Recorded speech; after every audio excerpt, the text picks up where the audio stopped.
Welcome to Bibles Down, the series where we put our Bibles down and we talk about sources of information that you don't need to be a Christian in order to believe. Hey look, a Beanie Baby. Do you have a Beanie Baby? Do you like Beanie Babies? Have you ever heard the term Beanie Babies? If so, then we have a lot that we share already, and you might want to subscribe, click the notification bell and then all. That way you don't miss out on the other things that we might share and, have that connection on. Click the like button because obviously you're liking this video because you're like, wow, he's saying words, I know words.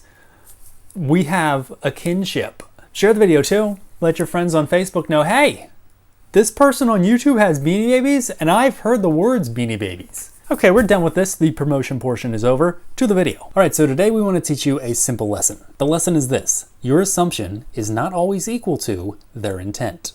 What the heck does that mean? Let me give you an example. We have an older video posted on our channel talking about some things that Pete Buttigieg said. The link to that is in the description, also up here in the card. But a user who goes by the name of Q had a few things to say about that video. So here's a clip they're going to be commenting on. You got religious traditions that teach us about the importance of lifting up the stranger, the importance of lifting up the poor, of healing the sick.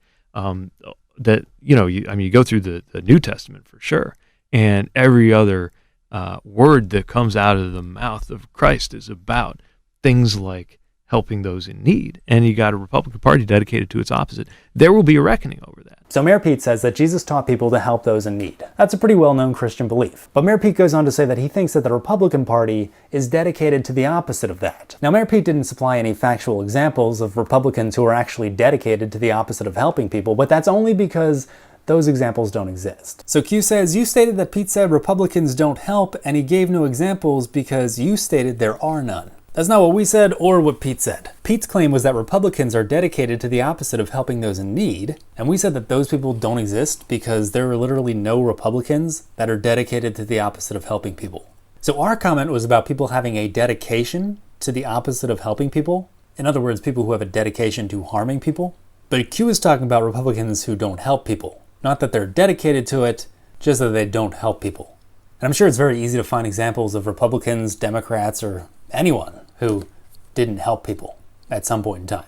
But that's not what we were talking about. We were talking about people who are dedicated to the opposite of helping people, which is what Pete Buttigieg was talking about. So right off the bat, Q is showing that they're not paying any attention to what we said. But what they're about to go into here is an argument that a lot of pro-abortion people use, which is that anti-abortion people only care about children in the womb and they don't care about children after that. Q even says they say no to abortion, but once born, they don't care. They are not pro-life. Call it like it is. They are pro-birth, not pro-life. So let's see how Q tries to support this argument. They write, get this, the Infant Formula Supplemental Appropriations Act was proposed by Democrats because there is a shortage of baby formula? Guess who voted no? The very party you said Pete has no examples for because there is none. That's right, the Republican Party voted no. Tell me, how is that helping the babies they wanted to be born? They say no to abortion, but once born, they don't care. They are not pro-life, call it like it is. They are pro-birth, not pro-life. Please do not get into the politics and take a side because both sides suck. And you can bet that I will point out your faults if you don't point out the bad in both. Uh-oh, Fuzz. Sounds like they mean business. They also write, like you tell everyone, do your research. But you probably should say to do the research for all sides of the argument, not just one side. Okay. That's exactly what we do say. Do your research on all sides of the argument. Agreed. Let's do our research. So Q's argument is this: Republicans voted no on the Infant Formula Supplemental Appropriations Act.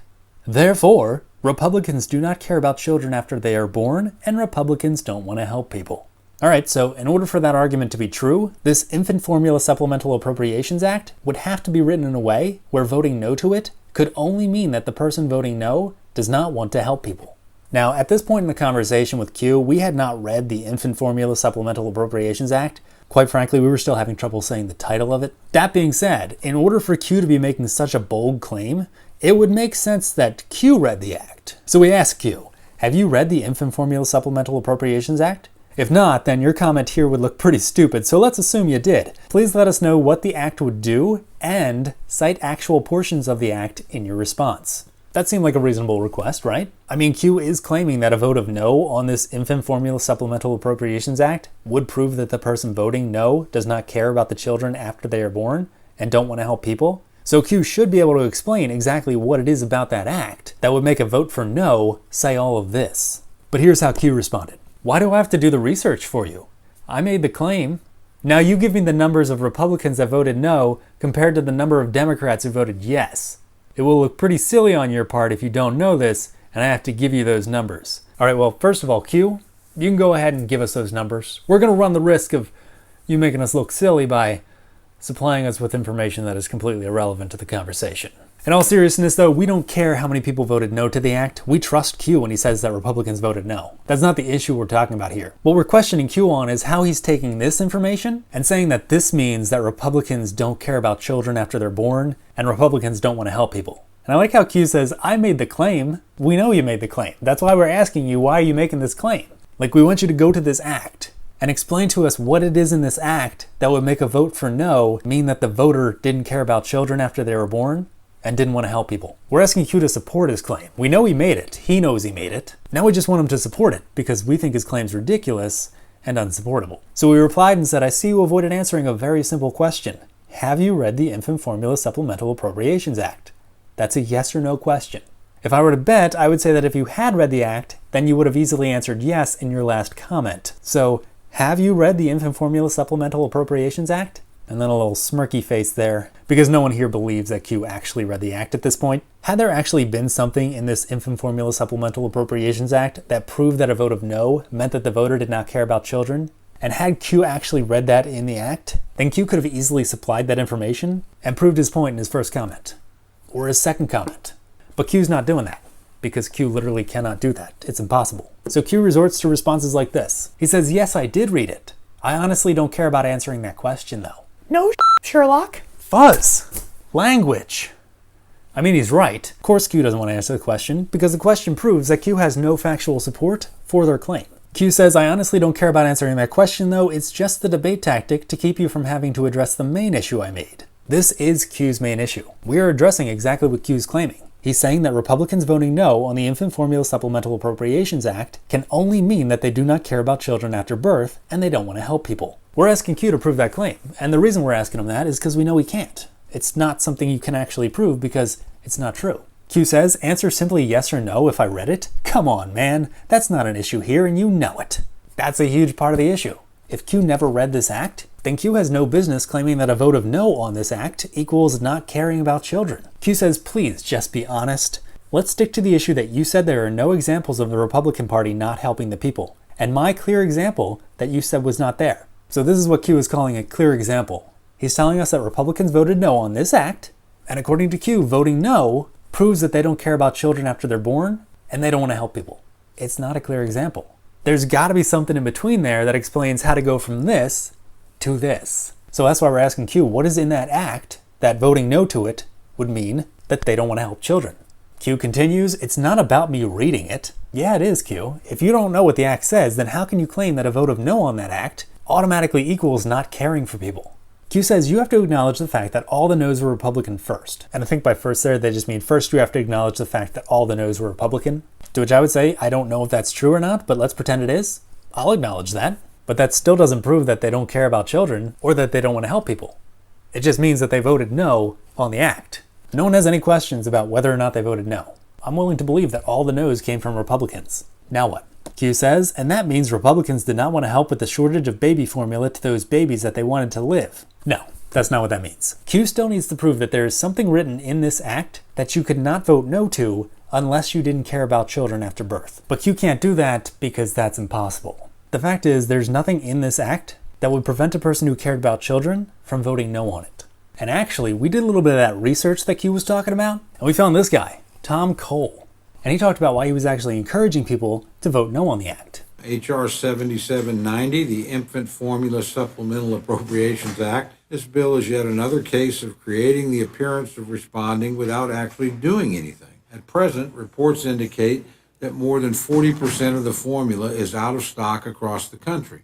This is especially apparent with specialty formulas, which are becoming much more difficult to find. Unfortunately, the bill the majority is now proposing will do nothing to address this crisis and will do nothing to provide support to parents and get them the formula their babies need. Instead, the bill provides a $28 million check to the FDA with no offsets. That's it. No idea what they will do with it, no idea how it will help, No solutions or path to success at all. Just millions of more to the FDA just 2 months after they already received a $102 million budget increase in the FY22 appropriations bill. I hope the House will do the right thing, reject this measure, and send a clear message to the Speaker that the American people demand real bipartisan solutions. On a crisis this important and this critical, the American people deserve more than a talking point. They deserve something real.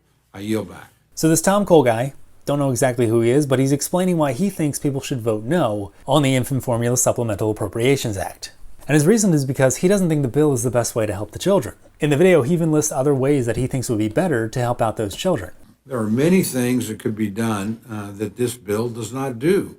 The bill does not force the FDA to develop a plan to address the shortage. It does not take into account excess stocks of formula at federal agencies that could be redirected to American households immediately. It does not mandate funds be used to rush formula to where they're needed the most, and it does not redirect unspent dollars that are no longer needed elsewhere toward providing a real solution to this crisis. So Tom's intent in promoting a no vote is not because he does not care about people or doesn't want to help them, but instead because he thinks there are better ways to care about people and to help them. Imagine this. Let's say I propose a Save the Cats Act. Because I guess in this example, I'm one of those idiots who love the world's most overrated animal. But anyway, my Save the Cats Act says we're going to give $1 million to Sarah McLachlan. That's it. That's the entirety of my act. We're giving $1 million to Sarah McLachlan.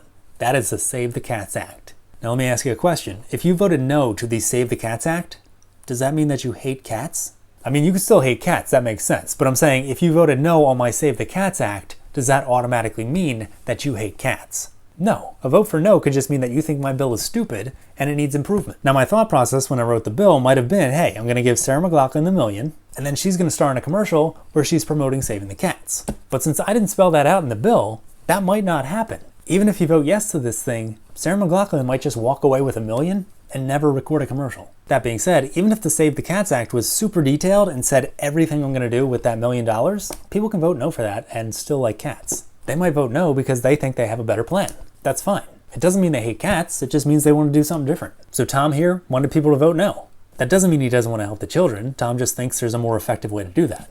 There are many things that could be done that this bill does not do. Now Tom also seemed to be implying that his political opponents worked on this bill without including people like Tom and others. This could be and should have been a bipartisan bill, but instead the Speaker and the majority decided to go it alone to make it look like they were doing something about this crisis without actually doing anything. Now if that's the case, and Tom's political opponents put together this act without seeking help from Tom, then what purpose could that serve?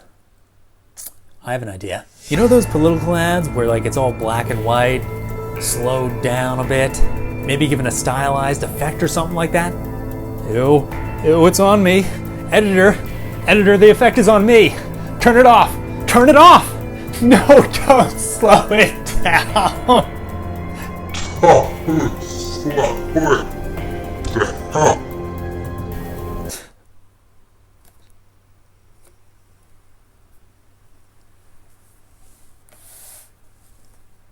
Continuing. Anyway, now Tom Cole's opponents can make a political ad in which they say, Tom Cole says he cares about children, but he voted no on the Infant Formula Supplemental Appropriations Act, an act that was made to help out infants in need. Does that sound like someone who cares about children to you? Now, are most of the people who see that commercial going to have read the Infant Formula Supplemental Appropriations Act? No, but that's what commercials like that are counting on. They're going after the dummies, the people who don't actually do the research. The people who will see that commercial and be like, whoa, he voted no on this? Well, that sounds bad. I'm not voting for a guy like that. Don't be that person.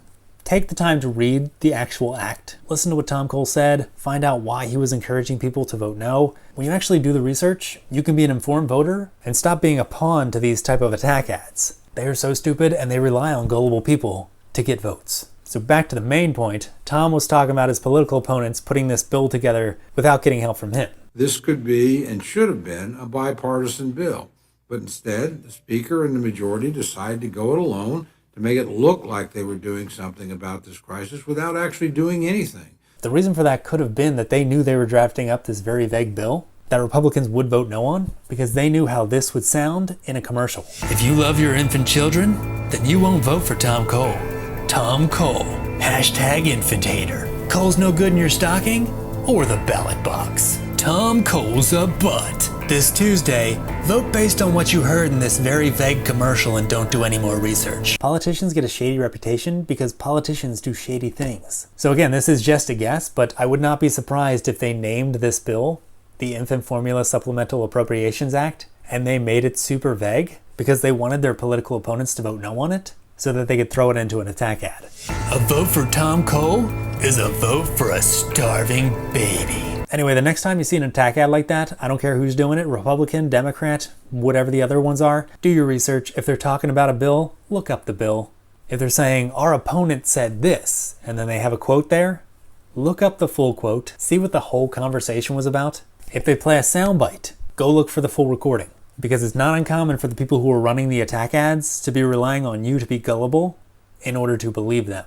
So please, before you vote in any election, I don't care who you're voting for, do your research. Who you vote for from there doesn't matter to me. You get your vote, I get my vote, I'm good with that. All I'm saying is that I'd like for people to actually vote intelligently and not just based on sound bites and stupid word games like this. Now back to Q, they finally did end up doing a copy and paste of the bill's summary, which says Infant Formula Supplemental Appropriations Act 2022. This bill provides $28 million in emergency supplemental appropriations to address the shortage of infant formula in the United States. I gotta say, I'm kind of upset that they keep saying infant formula here because on the news they were saying, we're running out of the baby formula, and I was like, how do you run out of that? It's just man plus woman equals baby. That's the whole formula. And I can't make that joke now because they're saying the infant formula thing here. But had I been able to make that joke, it would have killed. Everyone would have loved it. We would have had to pause this video because just all the laughter that would have came from it. And, you know, doing that every time you hear that on the news, your family will love it. Do it. Try it out. See what happens. Specifically, the bill provides appropriations for the Food and Drug Administration, the FDA, to 1. Address the current shortage of FDA-regulated infant formula and certain medical foods in the United States, and 2. Prevent future shortages, including by taking steps that are necessary to prevent fraudulent products from entering the U.S. market. Again, that is just a summary, so let's get some more details from the text of this bill. It says $28 million to remain available until September 30th, 2023, shall be available to address the current shortage of FDA-regulated infant formula and certain medical foods in the United States, and to prevent future shortages, including such steps as may be necessary to prevent fraudulent products from entering the United States market. Provided that the Commissioner of Food and Drugs shall report to the Committees on Appropriations of the House of Representatives and the Senate on a weekly basis on obligations of funding under this heading in this Act to address the shortage of infant formula and certain medical foods in the United States. So as Tom Cole was saying, there is nothing in that Act that would be a guaranteed solution to the problem. Democratic lawmakers on Capitol Hill today unveiled a $28 million plan aimed at addressing the shortage. It would not put formula directly on the shelves, but lawmakers say the money would go to the FDA to fast-track procedures, including hiring more people in charge of inspecting formula. The bill comes as families across the country are struggling to find formula. They're giving money to the Food and Drug Administration, but there's not really much of a plan laid out there. The Commissioner of Food and Drugs is going to report to the Committees on Appropriations of the House of Representatives and the Senate on a weekly basis on obligations of funding under this heading in this Act to address the shortage of infant formula and certain medical foods in the United States, but that's just telling us who's reporting to who and how frequently it's happening. And this $28 million does not necessarily need to address the shortage in the infant formula. As the bill says, it could go to other medical foods. It could go to preventing future shortages. It could go to such steps as may be necessary to prevent fraudulent products from entering the United States market. Now, I'm not saying the bill's not good. These things could all be great things. These things could all be really helpful. But that doesn't mean you need to vote yes. People could vote no on that bill because they think there's a better solution to the infant formula shortage than just giving $28 million to the FDA without any specifics as to how to spend that money. The majority thinks giving another $28 million to the FDA is the solution? Give me a break. So you can vote yes on this act because you think this is the best way to help children right now. And you can vote no on this act because you think there is a much better way to help children right now. No matter what your vote is, your goal could be to help children. So Q's argument here is a joke, which we let him know. And we explained that even if they did read the act, they would have to prove that the vote for no was because the voter didn't care for children. We explained that they have no way to prove that the people voting no do not care about infants, and that their entire argument is flawed because they're assuming the intent of the voters. To which thankfully, Q finally said, "I'll admit that I cannot say that the 192 Republicans who voted no do not care about infants. That is my opinion." Now had Q stopped there, this could have been a really sweet, nice, happy ending. But no. Q says, "I admit it.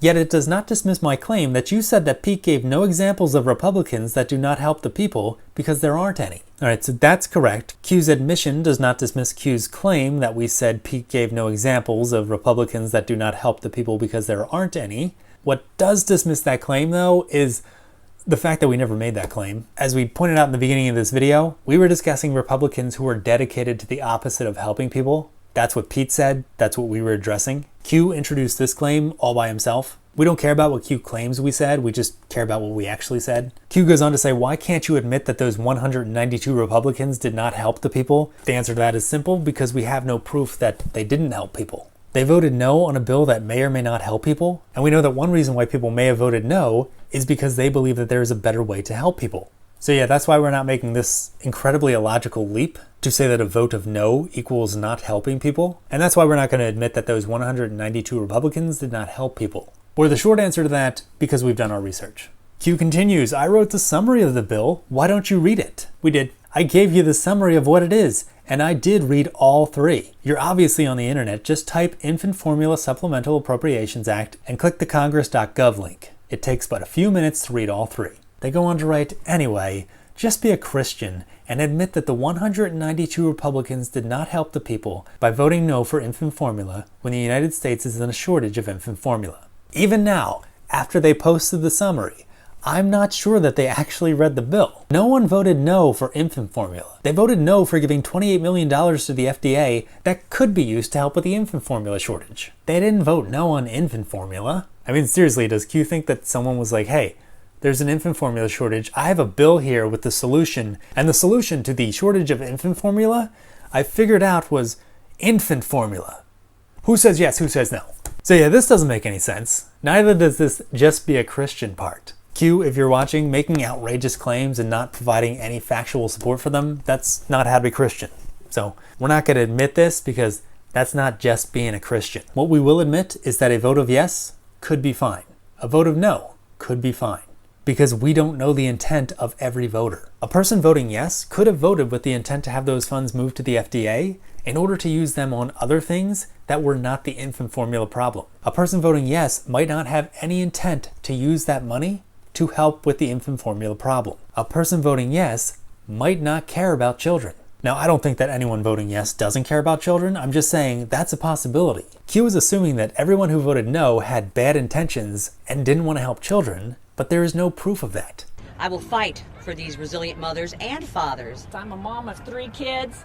We will not stop until this shortage is fixed. Right now, we have a food security crisis for the most vulnerable of Americans, the ones that we cherish the most, and that's our babies. All too often, Republicans are called pro-birth, or we're told that we only care about children before they are born. This is simply not true. In fact, it is important that we continue to support and advocate for policies that help Americans from birth throughout their lives. In Iowa and in the Midwest, we have women that can't find formula for their infants. Literally cannot find it, or they're traveling from anywhere from 50 to 75 to 100 miles to try to get it. This is not right. This is a very serious situation. So with my colleague, Congresswoman Bice, and myself, we put together a solution that we can find formula, we can bring in formula from other areas to make sure that these mothers have formula for their infants. House Republicans are dedicated to finding a solution, and we have one. The Formula Act, to try to combat the severe formula shortages that we are seeing across the country. We're always going to be about finding solutions, so appreciate you putting forth an actual solution that we can get behind. Just this weekend we celebrated Mother's Day, and this week it seems that all these mothers are doing now is worrying about feeding their babies. In the United States of America, folks, that is unacceptable. So again, the lesson for today is your assumption is not always equal to their intent. Please don't pretend you know someone's intent whether that be with politics or even with us. Someone thought that this glove joke that we did in our Mike Winger video was meant to be demeaning. Mike is adding in what he calls context, but he's not telling anyone where he got it from. Now I've got a theory as to where he got it, but I'm gonna need him to turn around. Don't assume intent. It was meant to be funny.